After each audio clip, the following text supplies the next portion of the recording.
everybody.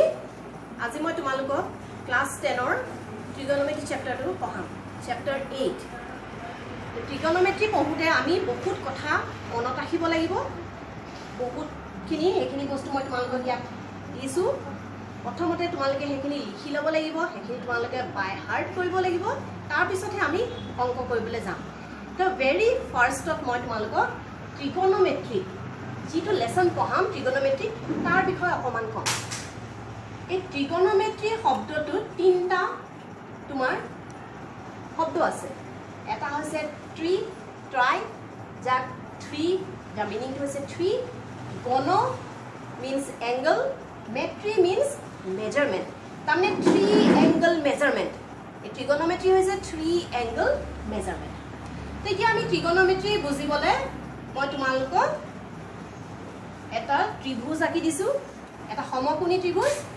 ABC angle B is 90 degree AC হৈছে অতিভুজ বা hypotenuse AB হৈছে angle A সন্নিহিত বাহু বা angle A এটা পাৰ্ট হয় সন্নিহিত বাহু বুলি হেকানে কোৱা হৈছে আৰু BC হৈছে angle A বিপৰীত বাহু এক্স্যাক্টলি অপোজিটত আছে নহয় হেকাৰণে বিপৰীত বাহু বুলি কোৱা হৈছে তাই হেকিনিকে মই ইয়াত লিখি দিছো ABC এটা সমকোণী ত্ৰিভুজ angle A এটা সমকোণ BC হৈছে angle A ৰ বিপৰীত বাহু AC হল অতিভুজ AB বাহুটো angle A ৰ এটা অংশ বা A কোণৰ সন্নিহিত বাহু মই কোৱা কথাখিনিকে ইয়াত লিখি দিছো ঠিক আছে এতিয়া তোমালোকে এই ABC ট্ৰায়াঙ্গলটোৰ angle A যিটো সমকোণী ট্ৰায়াঙ্গল তাৰ আমি trigonometry অনুপাতবিলাক চাম angle A sin ইয়াতে মই তোমালোকক এটা কথা কম এই মাত্ৰ তোমালোকে এটা নতুন শব্দ শুনিলা sin বুলি trigonometry তোমালোকে তেনেকে ছটা নতুন নতুন শব্দ শুনিবা sin cosine cot tan cosec আৰু sec এতিয়া এই চ্যাপ্টাৰটো আমি পঢ়ুতে আমি গম পাম কিটানো কি বস্তু এতিয়া angle A sin হৈছে A কোণৰ বিপৰীত বাহু divided by অতিভুজ A কোণৰ বিপৰীত বাহু হৈছে BC by অতিভুজ হৈছে AC এটানে BC by AC angle A cosine হৈছে A কোণৰ সন্নিহিত বাহু A কোণৰ সন্নিহিত বাহু কোনটো AB হয় AB আৰু অতিভুজ AC এতিয়া angle A tangent equal to BC by AB angle A tangent হৈছে BC মানে বিপৰীত বাহু by সন্নিহিত বাহু AB angle A cosecant এই cosecant টো এটা ইন্টারেস্টিং কথা cosecant হৈছে angle A sin ৰ অপোজিট কাৰণ আমি যদি sin জানো তাৰ অপোজিটটোৱে হ'ব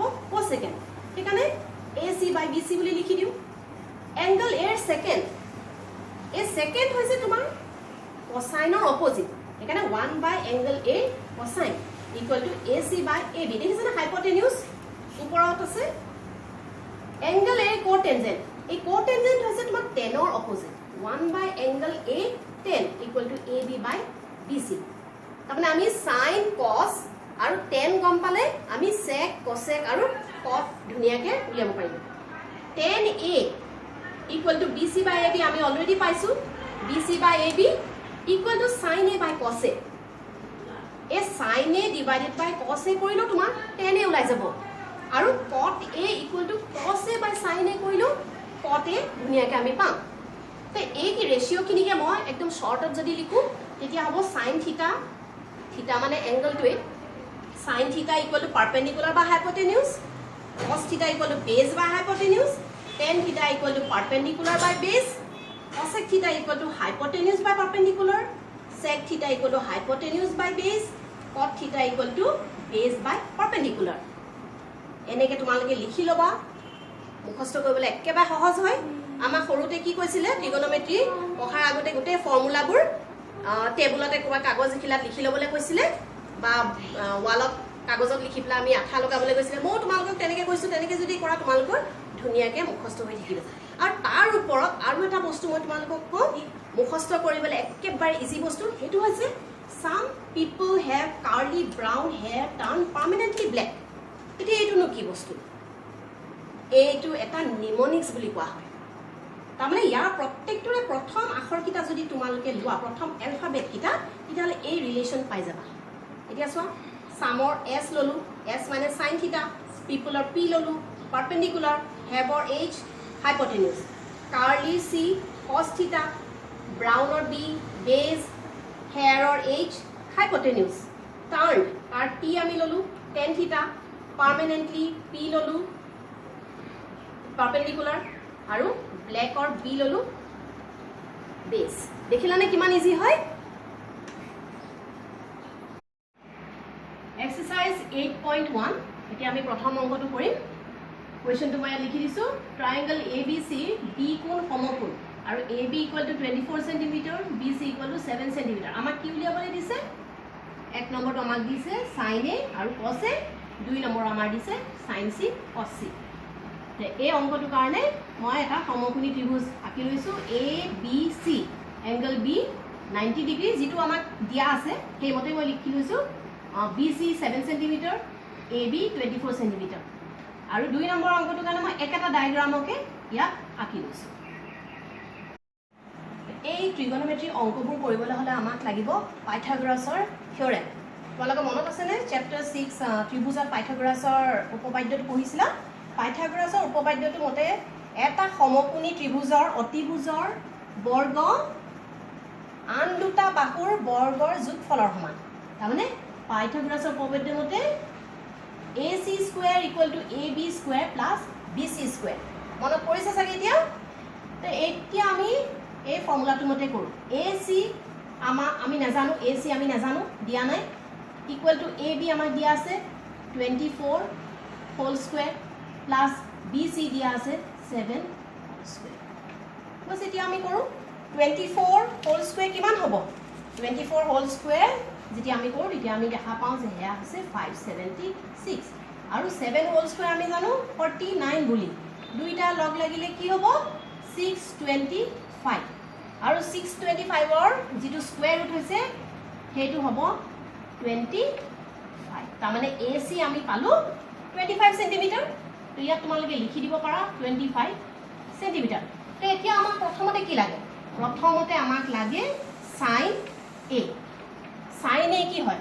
sin A হৈছে পাৰপেন্ডিকুলাৰ বা হাইপোটেনিউজ। পাৰপেন্ডিকুলাৰ হৈছে BC বাই AC। এতিয়া BC ভ্যালু, BC আমাক দিয়া আছে 7 বুলি আৰু AC আমি এই মাত্ৰ পালো 25। তাৰমানে sin A ভ্যালু হৈছে 7/25। তাৰ পিছত আমাক লাগে cos A। cos A হৈছে বেস বা হাইপোটেনিউজ। বেস হৈছে AB, AB হাইপোটেনিউজ হৈছে AC = AB আমাক দিয়া আছে 24 আৰু হাইপোটেনিউজ 25 আমি পালো। তো এই দুটা হৈছে আমাৰ এনসার। ঠিক আছে, এতিয়া আমি নেক্সট অংকটো চাওঁ। এইখিনিতো একেই থাকিব। তো এইটো মই নাম্বাৰ 1 বুলি দিছো, এইটো number 2। sin C, sin C মানে এইটো এইখিনি দেই, sin C। তো sin C = একে কথা, পারপেন্ডিকুলার বাই হাইপোটেনিউজ। তো sin C ৰ পাৰপেন্ডিকুলাৰ কোনটো হ'ব?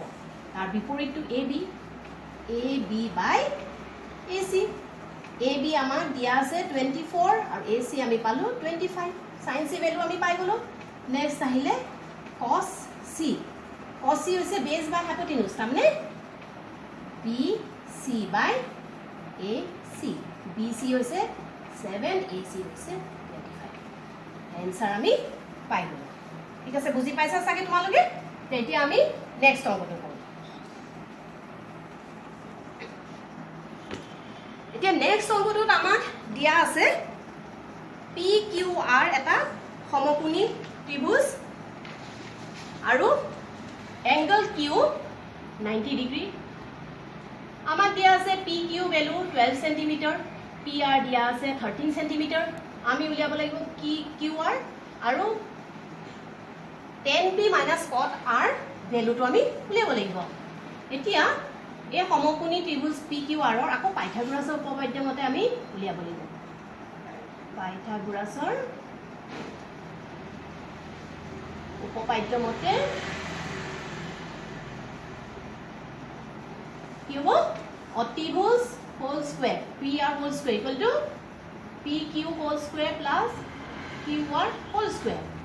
PR হোল স্কুৱেৰ দিয়া আছে 13 হোল স্কুৱেৰ, PQ আমাক দিয়া আছে 12 হোল স্কুৱেৰ কিউ আৰ আমি নেজানো কিউ আৰ আমি তেনেকৈ ৰাখোঁ এতিয়া এইখিনি মই এৰেঞ্জ কৰি দিওঁ 30 হোল স্কুৱেৰ হৈছে 169 12 হোল স্কুৱেৰ হৈছে 144 মই এইটো চাইডে লৈ আহিছোঁ 144 হৈ গ'ল আৰু ইফালে কিউ আৰ অকলে থাকি গ'ল কিউ আৰ হোল স্কুৱেৰ 169 minus 144 হৈছে 25 equal to QR whole square.